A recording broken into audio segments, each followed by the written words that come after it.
রাকেশকে big বং এ নিয়ে যাওয়া হয়। রাকেশ বিগ বং এ গিয়ে টেবিলের উপর মাথা রেখে কাঁদতে থাকে। তখনই জয় রাকেশকে রেগে বলে, এভাবে কাঁদলে তো আর হবে না, কেন তুমি এমনটা করেছো সেটা বলো। তখনই সাক্ষ্যদীপ খুবই রেগে যায় আর রেগে গিয়ে বলে, বলো তুমি এমনটা কেন করেছো, কেন করেছো আমার এত বড় ক্ষতি। তখন রাকেশ আরো বেশি ভয় পেয়ে যায়। তখন দীপা সাক্ষ্যদীপকে বলে, আপনারা প্লিজ ওকে কেউ কিছু বলবেন না, আমি যা বলার বলবো। তখন দীপা রাকেশকে বলে, রাকেশ বলো তুমি কেন এমন করেছো, কে বলেছে তোমাকে এসব করতে। তখন রাকেশ কান্না করতে করতে বলে, আমার একটি মেয়ে আছে যার হার্ট সার্জারি করতে হবে, আর হার্ট সার্জারি করার জন্য 15 লক্ষ টাকা লাগবে।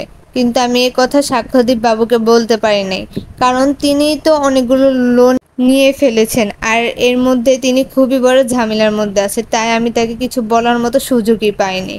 রাকেশের মেয়ের হার্ট সার্জারির কথা শুনে সবাই খুবই চুপচাপ এবং শান্ত হয়ে যায়। তখনই দীপা বলে, তোমার মেয়ের হার্ট সার্জারি হবে, হার্ট সার্জারি আমি করাবো, তাও তাও শহরের সবচেয়ে বড় ডাক্তার দিয়ে, সূর্য সেনগুপ্ত। তখনই সবাই থমকে যায়, কেউই আর কিছু বলে না।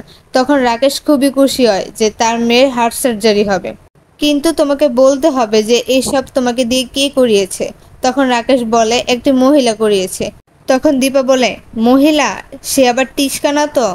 অন্যদিকে সাক্ষ্যদীপ বলে, টিস্কা কে, যাকে আপনি মিশকা বলেন। তখন দীপা বলে, হ্যাঁ। তখন তখন রাকেশ বলে, আমি তো টিস্কা মিশকা চিনি না, কিন্তু আমি জানি আমাকে এই কাজ করতে চারু ম্যাম বলেছিল। চারুর নাম শুনে তো সবাই থমকে যায়।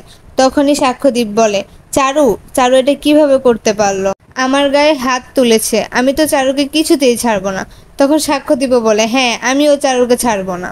তখন দীপা জয়ের কাছে হাত জোর করে ক্ষমা চায় জয়কে মারার জন্য, আর অন্যদিকে সাক্ষ্যদীপ দীপার কাছে ক্ষমা চায় দীপাকে ভুল বোঝার জন্য। তো বন্ধুরা, আপনাদের কি মনে হয়, সত্যি কি চারু দীপার এত বড় সর্বনাশ করেছে, নাকি সবকিছুর পিছনে টিস্কার হাত? সম্পূর্ণ বিষয় জানতে হলে আমার চ্যানেলে চোখ রাখুন। ধন্যবাদ।